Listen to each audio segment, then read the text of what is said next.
Assalamualaikum warahmatullahi wabarakatuh. Waalaikumsalam warahmatullahi wabarakatuh. Bagaimana kabar kalian semua di sini? Baik. Alhamdulillah.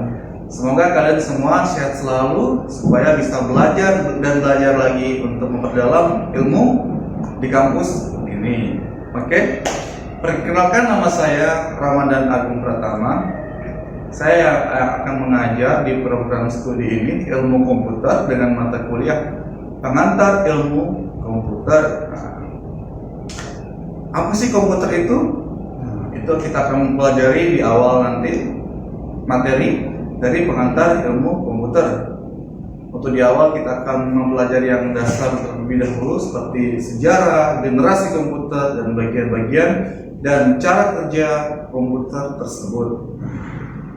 Sebelumnya, kira-kira kalian suka nggak belajar komputer itu? Suka nggak? Suka. Suka ya. Kira-kira kalian menjadi apa sih kalau belajar komputer? Masih ngeblank ya? Masih belum tahu ya? Jadi sekarang ini sangat disarankan untuk kalian tuh mempelajari apa itu komputer dan mengetahui cara penggunaannya. Karena apa? Komputer sekarang itu banyak digunakan di abad yang sekarang ini. Nah, dan fungsinya bermacam-macam. Nah, tentunya bisa memudahkan kita dalam bekerja. Nah, itu motivasi kalian yang harus kalian pegang untuk mempelajari mata kuliah ini, supaya kalian tetap semangat belajar dalam mata kuliah pengantar ilmu komputer ini, sehingga kalian sendiri punya basic dalam mempelajari ilmu komputer dan cara pengoperasiannya. Kalian sudah paham, oke? Oke, kalau begitu kalian sudah mempunyai motivasi yang tinggi dalam belajar. Saya akan absen dulu. Tadi sudah kenalan ya? Oke, saya akan absen dulu ya. Oke, Bapak akan absen terlebih dahulu ya. Jadi yang hadir silakan angkat tangannya. Alda Damayanti. Hadir. Hadir ya. Aulia Firman Wirijati. Hadir. Hadir. Oke, hadir semua ya. Oke, minta perhatiannya sekali. Di sini adalah rencana pembelajaran atau RPS yang akan kita tempuh dalam satu semester ini. Nah, di sini adalah jurusan program studi yang kita pelajari. Di sini kita berada di ilmu komputer dengan mata kuliah pengantar ilmu komputer. Kenapa kita harus belajar tentang komputer?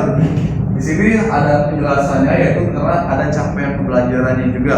Apa itu capaian pembelajarannya? Di sini mahasiswa mampu mengenal bagian-bagian komputer, atau kalian lah gitu. Kalian bisa mengerti apa bagian-bagian komputer, fungsi-fungsinya apa. Ya. Jadi kalian ada bayangan lah gitu ya. Jadi setidaknya kalian memahami apa itu bagian-bagian dari komputer, fungsinya apa, dan cara kerjanya apa. Nah, itu yang ada dalam RPS kita. Oke, di sini adalah capaian pembelajaran program studi. Tentunya yang pertama penilaian sikap. Sikap yang akan kalian harus menjiwai dalam diri kalian, yaitu bertakwa kepada Tuhan Yang Maha Esa, menghargai keanekaragaman budaya, berkontribusi dalam peningkatan mutu kehidupan, bekerja sama dan memiliki kepedulian sosial, menunjukkan sikap dan tanggung jawab atas pekerjaan bidang keahliannya, keterampilan umum, bekerja di bidang keahlian pokok maupun jenis pekerjaan yang spesifik, membuat keputusan, mengkomunikasikan pemikiran atau argumen yang kalian miliki, bekerja sama dengan profesi lain, dan meningkatkan kapasitas diri kalian secara mandiri. Nah, itu capaian dari pembelajaran di program studi ini. Oke? Selanjutnya yaitu jenis pengetahuan yang akan kita bahas atau kita gali lebih dalam di RPS ini sampai akhir pertemuan. Yang pertama, mengenal dan mampu mengoperasikan komputer. Sebelumnya itu atau sejarah-sejarahnya. Yang kedua, generasi komputer. Yang ketiga, sistem komputer, yang keempat, internet. Yang kelima, kita mulai praktek. Ini dimulai setelah UTS mengenai Microsoft Word, Excel. Microsoft Access atau PowerPoint, dan pengenalan Camtasia atau barcode. Nah, itu adalah pokok-pokok kajian yang akan kita pelajari di semester ini. Sampai di sini paham? Paham ya? Ya. Oke, ini capaian pembelajarannya. Seperti tadi sudah saya jelaskan, kalian memiliki basic, kalian bisa memiliki bekal dalam mata kuliah ini. Capaian pembelajaran mahasiswa mampu mengenal perangkat komputer. Mahasiswa mampu memahami tiap perkembangan generasi dari generasi komputer dan sejarahnya, mampu memahami sistem kerja komputer, mampu memahami apa saja komponen sistem komputer, dan memahami cara kerja Word, Excel, Publisher, PowerPoint, Camtasia, dan barcode. Oke, itu adalah capaian yang akan kita capai dalam semester ini dan tertulis dalam RPS ini. Jadi kita sama-sama memahami apa yang ada di RPS ini yang akan kita selesaikan sampai akhir semester. Oke, dalam pembelajarannya di kelas, kita akan menggunakan ceramah, metode ceramah, presentasi, diskusi, dan tanya jawab, serta praktek. Nah, seperti yang sudah saya sampaikan tadi, praktek kita akan mulai pada setelah UTS ya, dan sebelum UAS.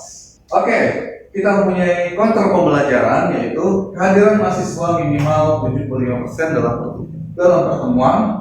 Kegiatan pembelajaran sesuai jadwal resmi. Jika ada perubahan, silakan hubungi dosen yang bersangkutan. Toleransi keterlambatan 15 menit. Proses pembelajaran harap HP dimatikan, dan pengumpulan tugas nanti akan disampaikan di mana kalian mengirimkannya. Oke?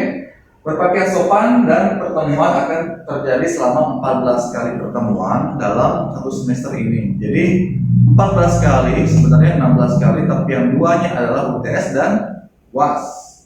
Oke, ini adalah referensi di mana kalian bisa menggali lebih dalam lagi mata kuliah pengantar ilmu komputer ini, supaya kalian ada bayangan bagaimana kalian bisa mempelajari komputer tersebut.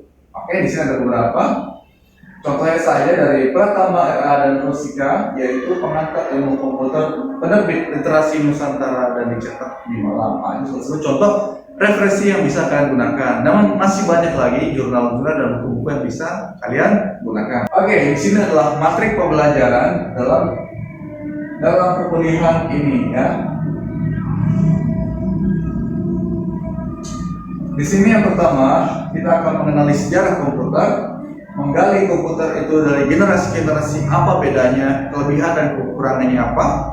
Kita akan mengenali di sini generasi komputer, perkembangannya dari awalnya melalui mekanikal dengan alat yang namanya dulu abacus, dan perkembangannya lebih lanjut dikembangkan oleh ENIAC namanya ya. Nanti kita akan mempelajarinya di PowerPoint nanti ya. Selanjutnya adalah internet. Nah, kenapa kita harus mempelajari internet? Supaya kita tahu cara penggunaan internet itu bagaimana, prosesnya bagaimana, serta baik buruknya yang akan kita ketemukan di internet. Oke? Yang kedua yaitu sistem komputer. Pertemuan ke-6 yaitu tentang sistem komputer. Di sini saya akan menjabarkan tentang apa yang disebut dengan brainware, hardware, dan software. Kita akan bahas nanti apa perbedaan dari ketiga tersebut. Oke, setelah ujian tengah semester telah selesai, kita akan melakukan praktek dengan cara untuk mahasiswa membawa laptop untuk melakukan praktek, atau kita akan memulainya di lab komputer. Tentunya kita akan belajar terlebih dahulu dasar dari komputer, yaitu memahami cara kerja Microsoft Word, penggunaannya, serta bagaimana proses pembuatan dalam surat menyurat dan lain-lain, Microsoft Excel dalam perhitungan, dan Microsoft PowerPoint dalam persiapan presentasi, dan Camtasia dan barcode untuk melakukan tugas atau perekam layar yang ada di laptop kalian. Nah, itu yang akan kita capai sampai pertemuan ini berakhir. Oke? Saya rasa mudah dipahami dan cukup dipahami untuk kalian semua, dan itu adalah pokok-pokok bahasan yang akan kita pelajari pada tahap ini. Oke, sampai sini paham? Paham. Oke, kita akan mulai materi pembelajaran hari ini dengan mengenal lebih dahulu siapa itu Charles Babbage. Oke, Charles Babbage adalah orang yang pertama kali menemukan komputer pertama.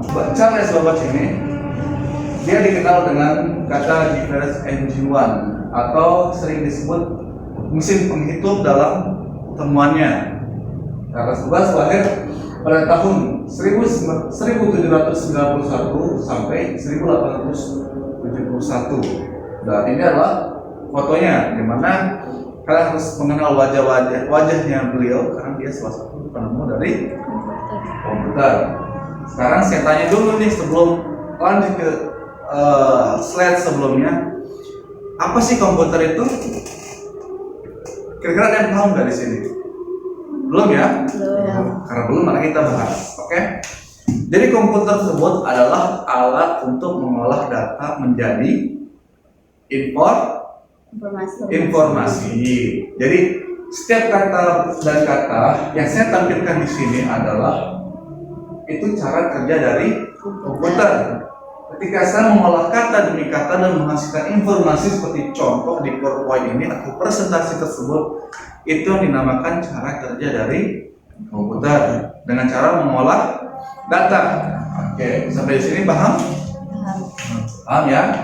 Jadi komputer adalah cara untuk mengolah data menjadi sebuah informasi. Oke, di sini adalah definisi sejarah komputer dari beberapa pakarnya. Yang pertama dari Robert H. Brismer dalam bukunya Komputer Annual yang menyebutkan istilah komputer adalah suatu alat elektronik yang mampu melakukan beberapa tugas seperti menerima input, memproses, dan sesuai programnya. Nah, ini harus kalian ingat-ingat karena di sini adalah pengertiannya langsung dari para pakarnya.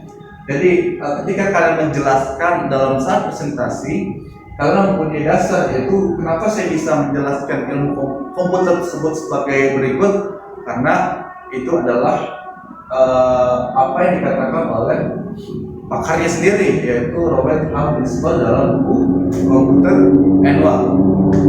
Yang kedua adalah Donald H. Sanders dalam bukunya Computer Today. Di sini dia menyebutkan bahwa komputer adalah sistem elektronik untuk memanipulasi data yang cepat dan tepat serta dirancang diorganisasikan supaya secara otomatis menerima dan menyimpan data input. Itu yang seperti saya contohkan, dia menghasilkan sebuah informasi seperti PPT atau slide yang ada di depan ini. Oke? Itu pengertian dari apa yang dimaksud dengan Donald H. Sanders. Sampai sini paham? Paham ya? Sampai lagi.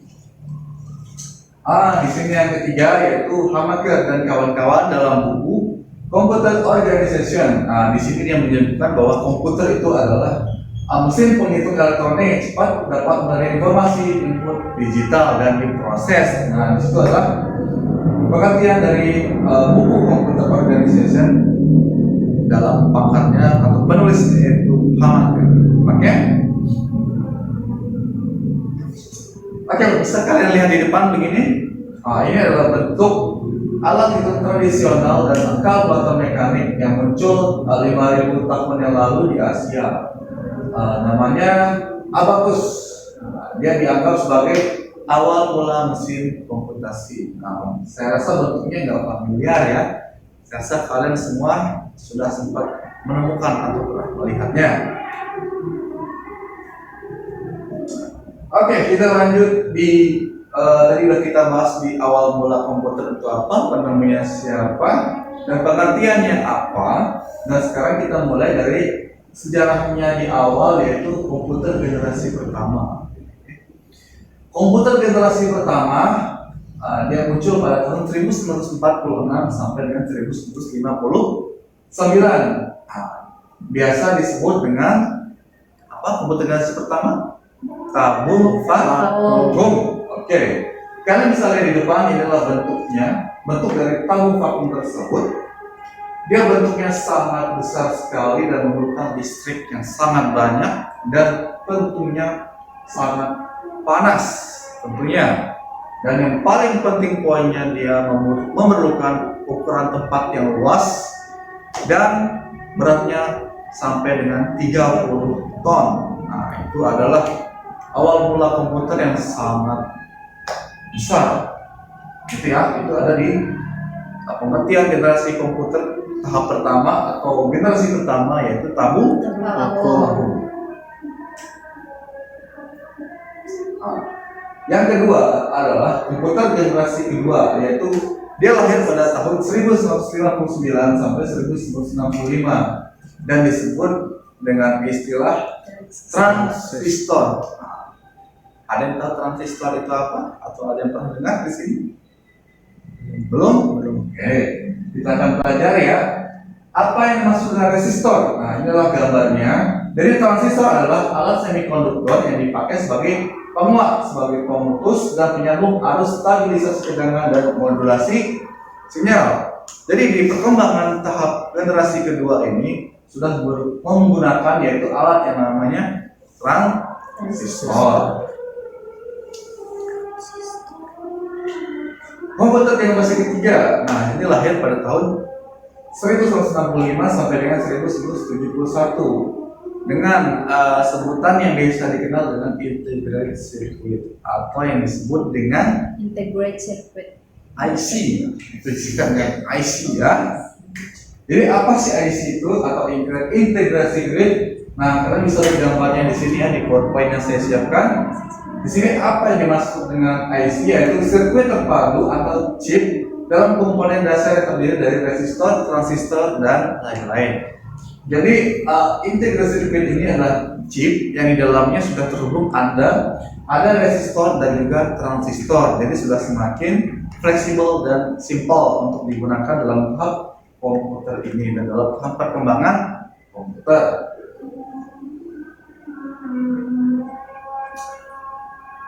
Ini ya, integrated circuit. Nah, ini dia. Menjadi komputer pertama yang mungkin operator berinteraksi dengan menggunakan keyboard. Oke. Jadi pada generasi ini, generasi ketiga ini dalam tahap perkembangan integrasi circuit, di sini kalian sudah menggunakan atau menemukan komputer dengan menggunakan keyboard. Sehingga kalian bisa mengetiknya melalui keyboard tersebut. Oke, sekarang komputer generasi keempat atau yang biasa disebut dengan mikroprosesor. Nah, apa sih kelebihannya mikroprosesor? Akan kita bahas juga ya. Tapi sebelumnya itu kita bahas dulu apa itu mikroprosesor. Oke, di sini ada tampilannya, fotonya. Kalian bisa bayangin bentuknya seperti apa. Jadi mikroprosesor adalah sebuah central processing unit elektronik komputer yang terbuat dari transistor mini dan sirkuit lainnya di atas sebuah sirkuit terintegrasi semikonduktor. Nah, itu yang disebut dengan mikroprosesor dan sampai saat ini kita pun masih menggunakan mikroprosesor.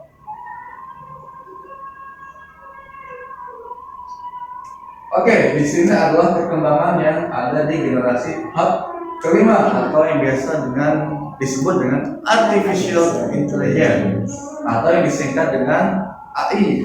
Apa sih artificial intelligence tersebut? Apakah sudah hadir di era sekarang? Sudah hadir atau belum? Sudah ya. Tentunya kalau kita lihat kecanggihan yang sering kita lihat, contohnya saja di YouTube, ketika kalian melihat suatu robot yang bekerja, itu menggunakan apa? Tentunya menggunakan kecerdasan buatan. Jadi kecerdasan buatanlah yang membantu kita untuk memudahkan kita dalam bekerja. Oke, itu namanya dengan artificial intelligence. Saya pernah melihat dulu waktu di video di YouTube, ketika di Jepang memamerkan sesuatu dengan kecanggihannya dengan alat yang namanya robot. Nah, tugasnya apa? Dia membersihkan suatu rumah. Ketika kita ngajak ngomong, dia dapat berinteraksi sama kita. Jadi kita seolah-olah sedang berbicara dengan komputer. Padahal itu adalah kecerdasan buatan yang dibuat oleh para ahli-ahli di sana ya. Jadi sistemnya sudah sangat canggih sekali. Oke, dari generasi komputer ada yang pertama tentang tabung vakum, yang kedua apa? Transistor. Transistor. Yang ketiga, IC. integrated circuit atau IC. Yang keempat, mikroprosesor. Dan yang kelima adalah artificial intelligence atau yang disingkat dengan AI. Oke, itulah perkembangan komputer dari generasi ke generasi. Saya rasa kalian cukup pahami dulu awalnya bagaimana, dasarnya gimana, perkembangannya gimana. Sebelum kita lebih jauh mendalami ilmu ini, kita pahami dulu dasarnya itu seperti apa gitu, sehingga kalian dalam memahami pun cukup baik dan mudah diingat. Oke?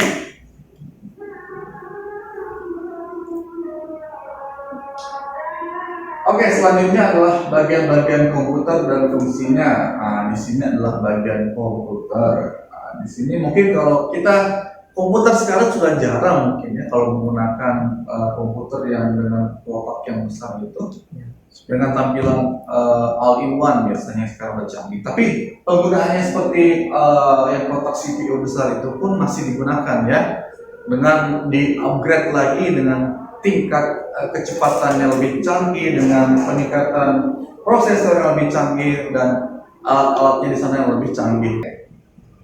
Kalau tidak ada pertanyaan, saya beri waktu kalian selama 10 menit untuk mereview apa materi yang telah saya berikan tadi. Apa yang kalian kurang pahami, kalian bisa diskusikan. Nah, tentunya mungkin untuk mungkin kita akan bahas sedikit tentang bagaimana perkembangan generasi komputer dari tahap ke tahap selanjutnya atau generasi ke generasi selanjutnya ya. Itu dari generasi 1, 2, 3, 4 dan 5. Nah, tapi saya tidak minta semuanya. Saya akan minta beberapa kelompok di sini, kelompok 1, 2 dan 3 untuk membuat suatu rangkuman yang kalian pahami saat ini atau kajian yang kalian pahami pada saat ini. Apa yang kalian pahami tentang generasi komputer 1, generasi komputer 2 dan generasi komputer ketiga. Nah, kalian tinggal review aja. Nanti kalian berdiskusi lebih dahulu. Setelah itu kalian presentasikan apa sih yang masih menjadi pertanyaan di diri kalian, atau kalian sudah memahami bagaimana. Nah, itu kalian bisa jelaskan ya. Oke, jadi untuk di kelompok 1 ini nanti kalian akan membahas tentang komputer generasi pertama, yaitu mengenai tabung vakum. Untuk generasi kedua di sini akan membahas tentang generasi komputer kedua, atau apa tadi yang disebut dengan transistor. Oke, dan yang kelompok ketiga akan membahas tentang perkembangan komputer generasi ketiga. Saya kasih waktu kalian untuk berdiskusi. Silakan dimulai. Oke, untuk komputer generasi pertama, kelompok pertama, silakan jelaskan apa yang kalian pahami lebih detail mengenai generasi pertama ini. Apakah tentang kelebihannya, kekurangannya, atau hal yang mengganjal menurut kalian tentang tabung vakum itu apa? Silakan dijelaskan. Ya, jadi di sini tabung vakum itu adalah generasi pertama dari komputer yang beratnya bisa dibilang sangat berat, yakni 30 ton, dan membutuhkan kapasitas arus listrik yang sangat kuat dan sangat besar. Dari kelompok ini adalah karena tabung vakum tersebut menjadi awal mula gitu, terjadinya bentuk-bentuk dari generasi yang akan datang. Nah, untuk kelompok 2, saya akan persilakan bagaimana teknik evaluasinya dalam membahas tentang komputer generasi kedua. Silakan. Baik, komputer generasi kedua atau disebut transistor adalah alat semikonduktor yang dipakai sebagai penguat sirkuit, sebagai sirkuit pemutus dan penyambung arus, stabilisasi, tegangan dan modulisasi sinyal. Gimana? Silakan. Baik, kelebihan dari komputer generasi ketiga ini, kecepatan prosesor data lebih cepat dari dari sebelumnya. Yang kedua, membutuhkan listrik yang sedikit. Jadi kelompok ini ini lebih menjelaskan kepada lebih ke kekurangan dan kelebihan, ya. Ya. Oke, kita sudah mulai di akhir. Di sini saya akan buka pertanyaan. Jadi kalau ada di antara kalian yang belum paham atau masih ingin ditanyakan, bisa kalian bertanya. Silakan, saya buka pertanyaan. Saya Pak, tidak gimana? Seandainya ya komputer tidak ditemukan zaman dahulu, kira-kira apa yang terjadi sampai sekarang, Pak?